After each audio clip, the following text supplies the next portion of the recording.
போகலாமா? Check 1 2 3. Sir உங்களுக்கெல்லாம் தெரியும், நேற்று கொடுத்ததனுடைய ப்ரெஸ் மீட்டினுடைய அப்டேட் இன்றைக்கி நம்ம கொடுக்குறோம். நேற்று வந்து உங்களுக்கெல்லாம் உங்களை செய்தியாளர்களை சந்தித்து சவுக் சங்கர் சிறையில் தாக்கப்பட்டது குறித்து நம்ம ஒரு செய்தியாளர் சந்தித்து வச்சுருந்தோம். அதோட அப்டேட் நீங்கள் வந்து காலையிலேருந்து எல்லோரும் தனித்தனியாக கேட்டதுனால எல்லாத்தையும் ஒட்டுக்கா வர வச்சு இப்போ இந்த அப்டேட் கொடுக்குறோம். நேற்று வந்து நம்ம வந்து JM4 நீதிமன்றத்தில் குற்றவியல் நடுவர் நீதிமன்றம் 4ல் சவுக் சங்கர் அவர்கள் சிறையில் தாக்கப்பட்டிருக்கிறதா சொல்லி ஒரு மனு போட்டிருந்தோம். அந்த மனுவின் மீது வந்து அவர் வந்து கோவை மாவட்ட நீதிபதி அவர்களுடைய அறிவுறுத்தின் பேரில் தமிழ்நாடு மாவட்ட சட்ட ஆணைகள் என்னது லீகல் எய்டு கொடுத்துருக்காங்க. மாவட்ட லீகல் எய்டுக்கு வந்து கோயம்புத்தூர் டிஸ்ட்ரிக்ட் லீகல் எய்டுக்கு அதை ஃபார்வேர்டு பண்ணியிருந்தாங்க. அதை பேஸ் பண்ணி லீகல் எய்டு சார்பாக senior counsel defence senior counsel plus 2 members இன்றைக்கி வந்து அலாங் வித் 2 டாக்டர்ஸ் 2 டாக்டர் கூட senior counsel 2 members of DLA along with 2 doctors வந்து இன்றைக்கி சவுக் சங்கரை மீட் பண்ணியிருந்தாங்க. மீட் பண்ணி அவருடைய உடல்நிலை குறித்தும் அவருடைய ஸ்டேட்மெண்ட் குறித்தும் அவங்க வந்து வாக்குமூலம் பெற்றிருக்கிறாங்க. போய் முதல்ல சவுக் சங்கரை அவங்க பார்த்துருக்குறாங்க, டாக்டரோட போய் பார்த்துருக்குறாங்க. பார்த்துட்டு அவங்களோட ரிப்போர்ட்டை இன்றைக்கி வந்து மாவட்ட நீதிமன்றத்தில் சமர்ப்பிச்சிட்டாங்க அவருங்க. அது அந்த ரிப்போர்ட் என்னங்கிறது நம்ம கைக்கு இப்போ தரல, அது நாளைக்கு தான் தரேன்னு சொல்லியிருக்காங்க. அது நம்மளுக்கு பிரச்சனை கிடையாது, ஏன்னா அங்கே என்ன இருக்கோ அதுதான் அதில் தர முடியும். இந்த மீன் டைமில் பார்த்தீங்கன்னா அந்த கூட போய் 2 டாக்டர் அவங்கள அசர்டைன் பண்ணியிருக்கிறாங்க. இப்போது இன்றைக்கி சாயந்தரம் மீண்டும் நான் வந்து சவுக் சங்கரை வந்து சிறையில் சந்திச்சிருக்கேன். நேற்று என்ன நிலைமையில் அவருக்கு இருந்தாரோ அதே நிலைமையில் தான் இன்றைக்கும் இருக்கார். இது வரைக்கும் அவருக்கான மருத்துவ உதவிகள் எதுவுமே வழங்கப்படலை. நேற்று நம்மளோட முக்கிய கோரிக்கை, அவர் கையை உடஞ்சிருக்குன்னு சொல்லி அவர் சொல்கிறாரு, கை வலி இருக்குது, வீங்கிட்டே வருது அப்படின்னு சொல்லி சொல்கிறாரு. அந்த கொப்பளங்கள் வந்து ஜாஸ்தி ஆகிட்டுருக்கு, அதுக்காக எக்ஸ்ரே எடுக்கணுங்கிறதெல்லாம் நம்ம பெட்டிஷனில் சொல்லியிருந்தோம். மெடிக்கல் ட்ரீட்மெண்ட் கொடுக்கணும், கவர்மெண்ட் ஹாஸ்பிட்டலுக்கோ இல்லை மல்டி ஸ்பெஷாலிட்டி ஹாஸ்பிட்டல் ப்ரைவேட் ஹாஸ்பிட்டலுக்கோ அனுப்பணும்னு சொல்லியிருந்தோம். அது மாதிரி எந்த ட்ரீட்மெண்ட்டும் இன்றைக்கி நான் சாயந்தரம் 5 மணிக்கு சந்திக்கிற வரைக்கும் எடுக்கலை. திருப்பியும் பெயின் கில்லர் டேப்லெட் கொடுத்துட்டு இருந்தாங்க. இப்போ அதை வந்து ஃப்ளூயிடாக போடுறாங்க, ஐவியாக போடுறாங்க. ஆக்சுவலி நேற்று வரைக்கும் டேப்லெட்ஸ் கொடுத்துட்டு இருந்தாங்க, இன்றைக்கி வந்து ஆன்டிபயோட்டிக்கை ஃப்ளூயிடாக போட்டுட்ருக்காங்க. இதுதான் இப்போதைக்கு அவருடைய சுச்சுவேஷன். நேற்று என்ன நிலைமையில் அவர் இருந்தாரோ அதே நிலைமையில் தான் இன்றைக்கி சாயந்தரம் 5 மணிக்கு இருக்கார். சட்ட உதவி மையம் வந்து போயும் மருத்துவர்கள் அழைச்சிட்டு போயும் இது மதிக்கல. இல்லை சட்ட உதவி மையம் அவங்க வந்து கோர்ட் உத்தரவிட்டது என்னென்னா, நாம் சொன்னது உண்மையாக பொய்யா, உண்மையாகவே அவருக்கு அடிபட்டிருக்கா, அவருக்கு இன்ஜுரிஸ் இருக்கா, அவர் கையில் ஏதாவது பழைய மருத்துவ அறிக்கைக்கும் புது மருத்துவ அறிக்கைக்கும் ஏதாவது வித்தியாசம் இருக்கா, இவங்க சொல்கிற பெட்டிஷனில் சொல்லியிருக்கிற மாதிரி அவருக்கு இன்ஜுரி இருக்கான்னு பார்க்குறதுக்கு தான் அனுப்பிச்சிருக்காங்க. அவங்க பார்த்துருக்குறாங்க. பார்த்ததில் சவுக் சங்கர் அவர்கள் தெளிவாக அந்த சீனியர் கவுன்சில் சண்முகவேல்னு ஒரு அட்வொகேட் தான் போயிருக்காரு. ஒரு சீனியர் கவுன்சில் சீனியர் டிஃபென்ஸ் கவுன்சிலில் சீஃபாக இருக்கார். அங்கே மாவட்ட சட்ட உதவி மையத்தில் சீனியர் கவுன்சிலாக இருக்கார் சண்முகவேல். அவர் போய் பார்த்துருக்காரு. அவர்கிட்ட சங்கர்கிட்ட நான் கேட்கும்போது அவர்கிட்ட வாக்குமூலம் சங்கர் சொல்லியிருக்காரு, என்னை அடிச்சிருக்காங்க, கை உடஞ்சிருக்கு, எனக்கு கை வலிக்குது, ஆல்ரெடி உடஞ்சி பிளேட் வச்சுருக்கிற கையில் தான் அடிச்சிருக்கிறாங்க, அந்த இடத்துல ஃப்ராக்சர் இருக்குது, இது வரைக்கும் எக்ஸ்ரேஸ் எடுக்கலை.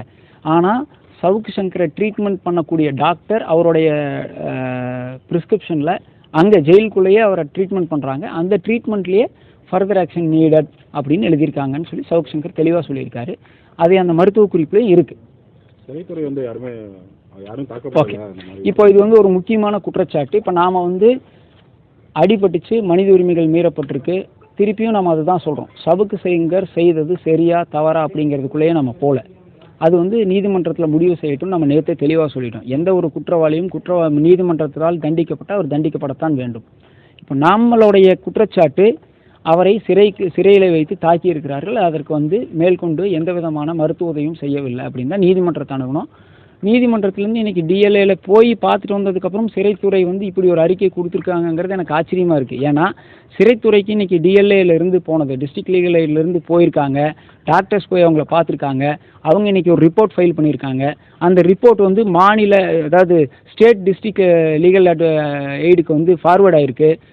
இங்கே இருக்கக்கூடிய மாவட்ட நீதிபதிகளும் அதை அனுப்பிச்சிருப்பாங்கன்னு நான் நம்புகிறோம். அப்படி இருக்கையில் இப்படி எந்த விதமான தகவலும் தெரியாமல் வந்து சிறைத்துறை இப்படி ஒரு அறிவிப்பு கொடுத்துச்சுன்னு தெரில. உங்களுக்கு நான் அதுக்கெல்லாம் வந்து ஏன் அவருக்கு அடிபட்டுருக்குது அப்படின்னு காமிக்கிறதுக்கு ஒரு ஆவணம் காமிக்கிறேன் நான். ஆக்சுவலி இல்லை காமிச்சிடலாமா? இது வந்து கோயம்புத்தூரில் அவர் ரிமாண்ட் பண்ணும்போது கொடுத்த கைது குறிப்பானை. சனிக்கிழமை கோயம்புத்தூரில் சவுக் சங்கரை கைது பண்ணும்போது கொடுத்த கைது குறிப்பானை. நீதிபதி முன்னாடி, அன்னைக்கு ரிமாண்ட் பண்ண நீதிபதி JM1 முன்னாடி போலீஸ் வந்து சவுக் சங்கர் கொடுத்த கைது குறிப்பானே. அதில் இதோட செகண்ட் பேஜ் பார்த்தீங்கன்னா இந்த ரைட் கார்னரில் கைது செய்யப்பட்டவர் அப்படிங்கிற இடத்துல சவுக் சங்கர் தெளிவாக ரைட் ஹேண்டில் கையெழுத்து போட்டிருக்காரு. நீங்கள் அதை ஜூம் பண்ணி பார்த்துக்கலாம். கையெழுத்து போட்டிருக்காரு. இது வந்து JM 1ல் இன்சார்ஜ் மேஜிஸ்ட்ரேட் முன்னாடி சனிக்கிழமை ரிமாண்ட் பண்ணையில் சாயந்தரமாக அவர் கையில் கொடுத்தது. அதை நான் பெற்றுக்கொண்டேன்னு அவர் கையெழுத்து போட்டிருக்காரு.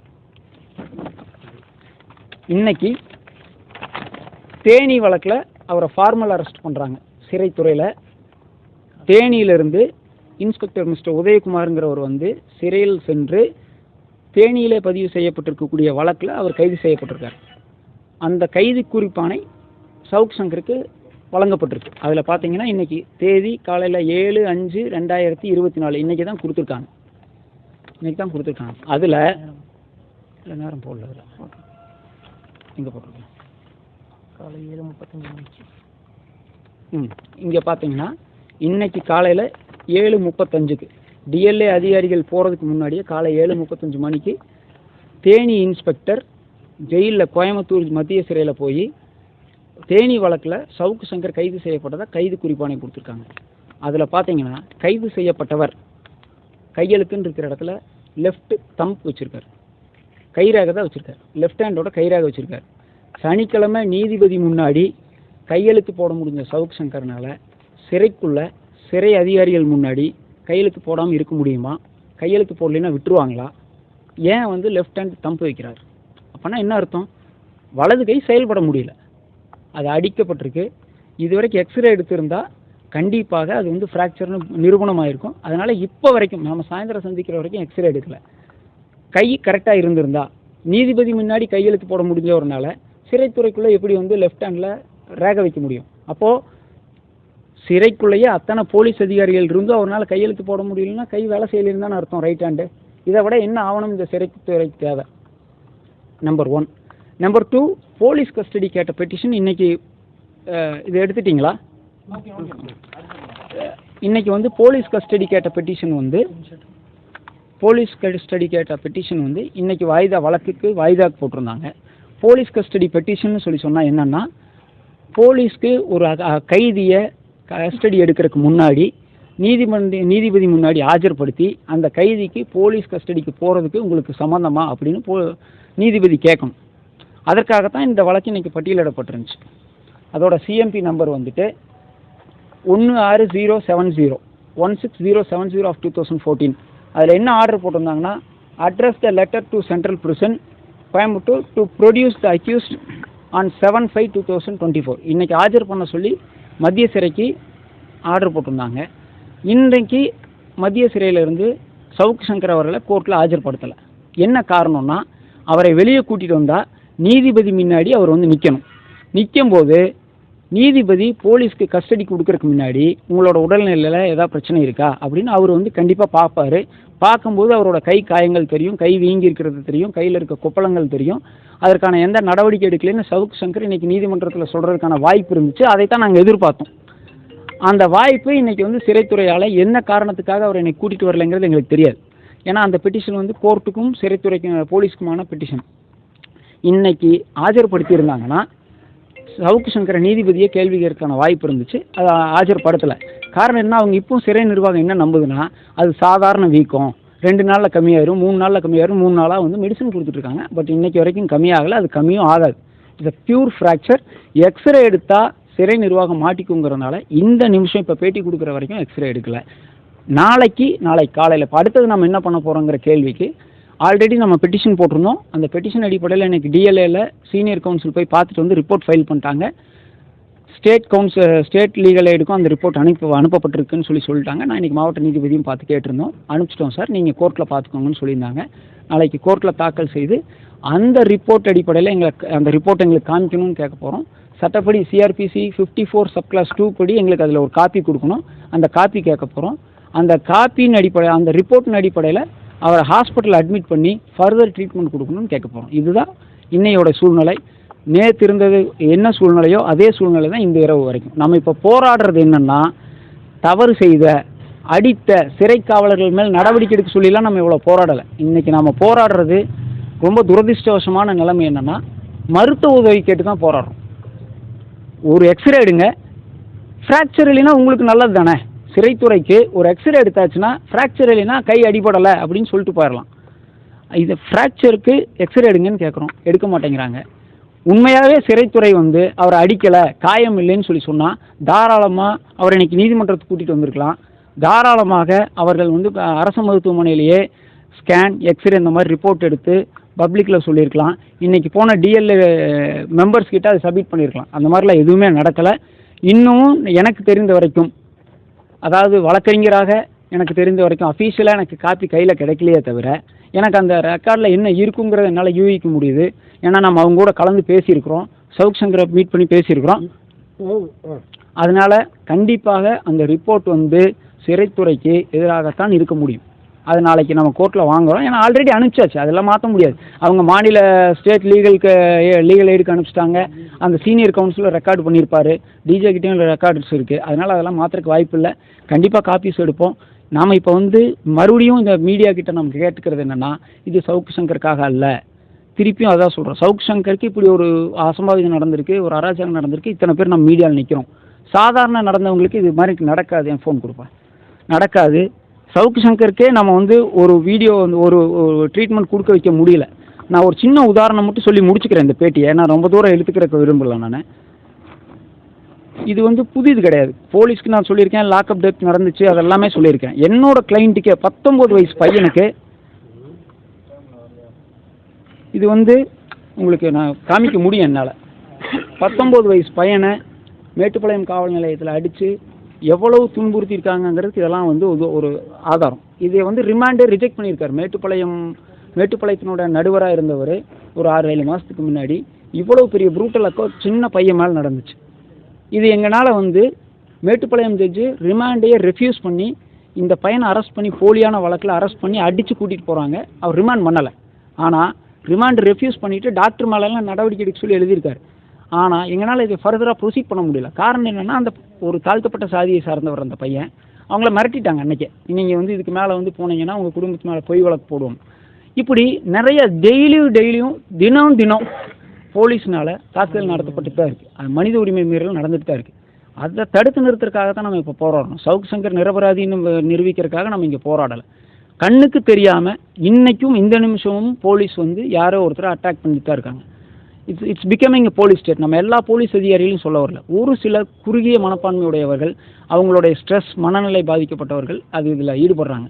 அவங்கள கவுன்சிலிங் பண்ணி அரசாங்கம் பண்ணணுமே தவிர இந்த மாதிரி வந்து கைதிகளை பாதிக்கப்படக்கூடாதுங்கிறதுக்காக தான் நம்ம இந்த முயற்சி, இந்த போராட்டம்.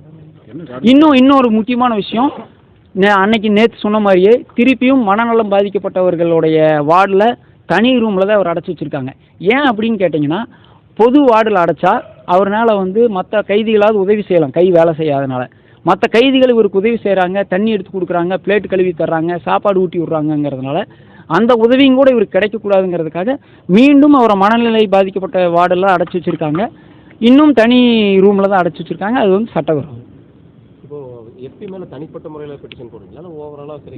இல்லைங்க. இப்போ நாம் என்ன சொல்கிறோம்னா, அதுதான் நான் திருப்பா சொன்னேன். என்னுடைய கம்ப்ளைண்ட் 2 பார்ட். ஒன்று வந்து நடவடிக்கை எடுக்கிறது பின்னாடி எடுத்துக்கணும்.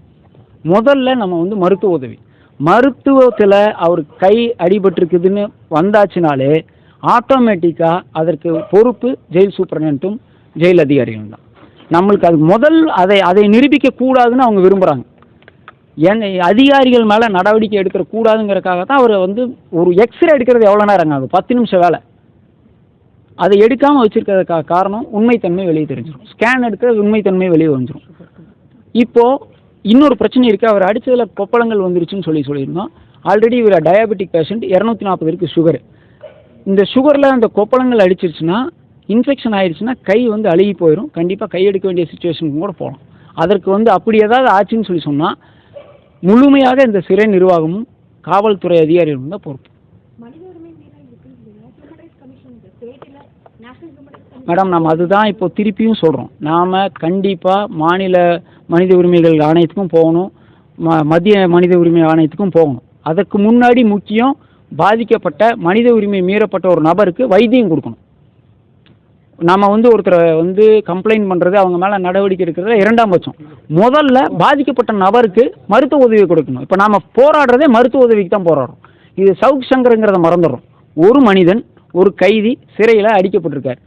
இன்றைக்கு 2 நாளாக போராடியும் நம்மளால் ஒரு எக்ஸ்ரே எடுக்க வைக்க முடியலன்னா எந்த மாதிரியான ஒரு மாநிலத்தில் ஸ்டேட்டில் நம்ம வாழ்ந்துட்டுருக்கோம். எகெயின் அதனால தான் நான் ரிப்பீட் பண்ணுறேன், we are living in a police state அப்படின்னு சொல்லி. என்ன காரணத்துக்காக சார் தாக்கப்பட்டாங்க சார் என்ன இல்லை அதுதான் சொன்னேன், நேற்று பேட்டியில் தெளிவாக சொல்லியிருக்கோம். அவர் அரசாங்கத்துக்கு எதிராக நிறையா பேசியிருக்கார். இந்த அரசாங்கத்துக்கு மட்டும் எதிராக இல்லை, அவர் எல்லா அரசாங்கங்களும் எதிர்த்து பேசியிருக்கார், எல்லா அரசியல்வாதிகளும் எதிர்த்து பேசியிருக்கார். ஆனால் இதற்கு முன்னாடி இருந்தவங்க, இதற்கு அப்புறம் இவர் வந்து தாக்கி பேசாத நபர்களே கிடையாது. மெச்சூர்டாக எடுத்துகிட்டு போனவங்க போயிட்டாங்க. இது அவங்க மைண்டுக்குள்ளே வச்சுக்கிட்டு இது ஒரு வாய்ப்பாக வந்து இந்த அரசாங்கம் பழிவாங்க அவர் ஃபீல் பண்ணுறாரு. சவுக் சங்கர் அப்படி தான் நினைக்கிறேன். நான் வந்து அரசாங்கத்துக்கு எதிராக பேசுகிறேன், இது ஒரு வாய்ப்பாக போலீஸை வச்சு நம்மளை இது பண்ணுறாங்கன்னு நினைக்கிறாரு. இதில் ஒன்று இது ட்ரூத் தானே சார், டே லைட்டு தானே, என்ன பண்ணுறாருங்கிறது எல்லாத்துக்குமே தெரியும். கட்சி ரீதியை நீங்கள் சப்போர்ட் பண்ணுற மாதிரி இல்லை சார், கட்சி ரீதியாக இல்லை. இப்போது நளினி ப. சிதம்பரம் வந்து நீட்டுக்கு வந்து நம்ம இவ்வளோ போராடிட்டு இருக்கோம், தமிழகம் முழுவதும் நீட்டுக்காக நம்ம போராடிட்டு இருக்கோம், நீட்டிலிருந்து விலக்கு வேணும்னு போராடிட்டு இருக்கோம். அன்றைக்கி மத்திய அமைச்சராக இருக்கக்கூடிய ப. சிதம்பரம் வந்து ஒரு அரசியல் கட்சியினுடைய அமைச்சராக இருந்தார். அவர் மனைவியும் அந்த கட்சியினுடைய உறுப்பினராக இருக்கார். அப்போது அவங்க நீட்டுக்கு ஆதரவாக இந்த நீட்டு இனிமேல் தமிழகத்தில் விலக்கே கொடுக்க முடியாதுன்னு சுப்ரீம் கோர்ட்டில் வாதாடினது நளினி சிதம்பரம் தான் வாதாடினாங்க. வந்து வெளியே வந்து என்ன பேட்டி கொடுத்தாங்க நளினி சிதம்பரம் மேடம், எக்காலத்திலையும் எந்த ஒரு காலத்திலையும் நீட் தமிழ்நாட்டில் இருந்தே தீரும், விலக்கு வாங்கவே முடியாதுன்னு சொன்னாங்க. எப்படி சொன்னாங்க, எந்த அடிப்படையில்? இன்றைக்கி நான் வந்து ஒரு அரசியல் கட்சியின் சார்பாக நான் வந்து இருக்கிறேன்னு சொல்லி சொன்னால் அரசியல் கட்சி எனக்கு சம்பளம் கொடுக்காது, அதற்காக தனிப்பட்ட ஒரு கிளைண்ட்டை வந்து நான் எடுத்துக்கவே கூடாது, தனிப்பட்ட கிளைண்ட்டுக்கு நான் ஆஜராகவே கூடாதுன்னு சொல்ல முடியாது. நான் எத்தனையோ வழக்குகள் வரும், என் நண்பர்களுக்கு வந்த வழக்காக இருக்கும், எனக்கு நேரடியாக வழக்கு வரும். அரசியல் கட்சிக்கும் ஒரு தொழிலுக்கு என்ன சார் சம்மந்தம் இருக்க முடியும்? எப்படி அது வந்து நீங்கள் அதையும் இதையும் வந்து கிளப் பண்ண முடியும்? பண்ணவே முடியாது.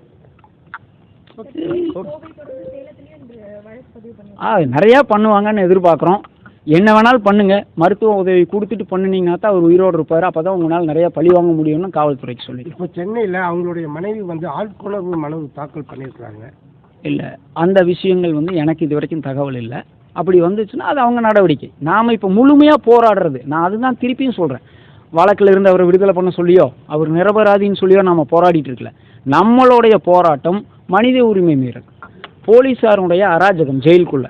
அப்படி பாதிக்கப்பட்ட ஒரு கைதிக்கு மருத்துவத்துக்கும் கூட மறுக்கப்படுது, அது ஏன் அப்படிங்கிறத நம்ம கேள்வி கேட்குறோம். நீங்கள் இதில் சவுக் சங்கருங்கிறதே மறந்துடணும். ஒரு கைதி சிறைக்குள்ளே இருக்கக்கூடிய ஜுடிஷியல் ரிமாண்டில் கோர்ட்டினுடைய கஸ்டடியில் இருக்கக்கூடிய ஒரு கைதிக்கு இப்படி நடக்குது. சரி, இப்போ ஒரு குழு வந்து இன்னைக்கு போய் பார்த்துருக்கு, சட்ட உதவி மையத்தில் ஒரு குழு போய் பார்த்துருக்கு. அந்த குழுவினோட அறிக்கை வந்து நீதிமன்றத்தில் தாக்கல் செய்யப்பட்டதா? அதை தான் சார் இப்போ சொன்னேன், அதான் அது தாக்கல் செய்தாச்சு. மாநில சட்ட ஆணைக்குழுக்கும் அனுப்பிச்சிட்டாங்க, மாவட்ட நீதிபதிக்கும் கொடுத்துட்டாங்க. ஆனால் அந்த அறிக்கை வெளிவரதுக்கு முன்னாடியே சிறைத்துறையிலிருந்து தாக்கப்படலை அறிக்கை வந்து இல்லை, அதைத்தான் நான் உங்களுக்கு முன்னாடியே சொன்னேன். அதுவும் கூட தெரியாமல் ஒரு குழு போய் அவங்கள பார்க்குது, அந்த குழு ஒரு ரிப்போர்ட் கொடுக்க போகுது, கண்டிப்பாக அது நம்மளுக்கு எதிராக தான் இருக்க போகுதுன்னு கூட தெரியாமல் சிறைத்துறை வந்து ரொம்ப அசால்ட்டாக நான் எங்ககிட்ட அதிகாரம் இருக்குது, நாங்கள் கொடுக்கறது தான் அப்படின்னு சொல்லி ஒரு ரிப்போர்ட் கொடுத்துருக்காங்க. கண்டிப்பாக அந்த சிறைத்துறை அறிக்கை தவறானதுங்கிறது அந்த ரிப்போர்ட்டில் இருக்குன்னு நான் நம்புகிறேன். ஏன்னா எனக்கு தெரியும்.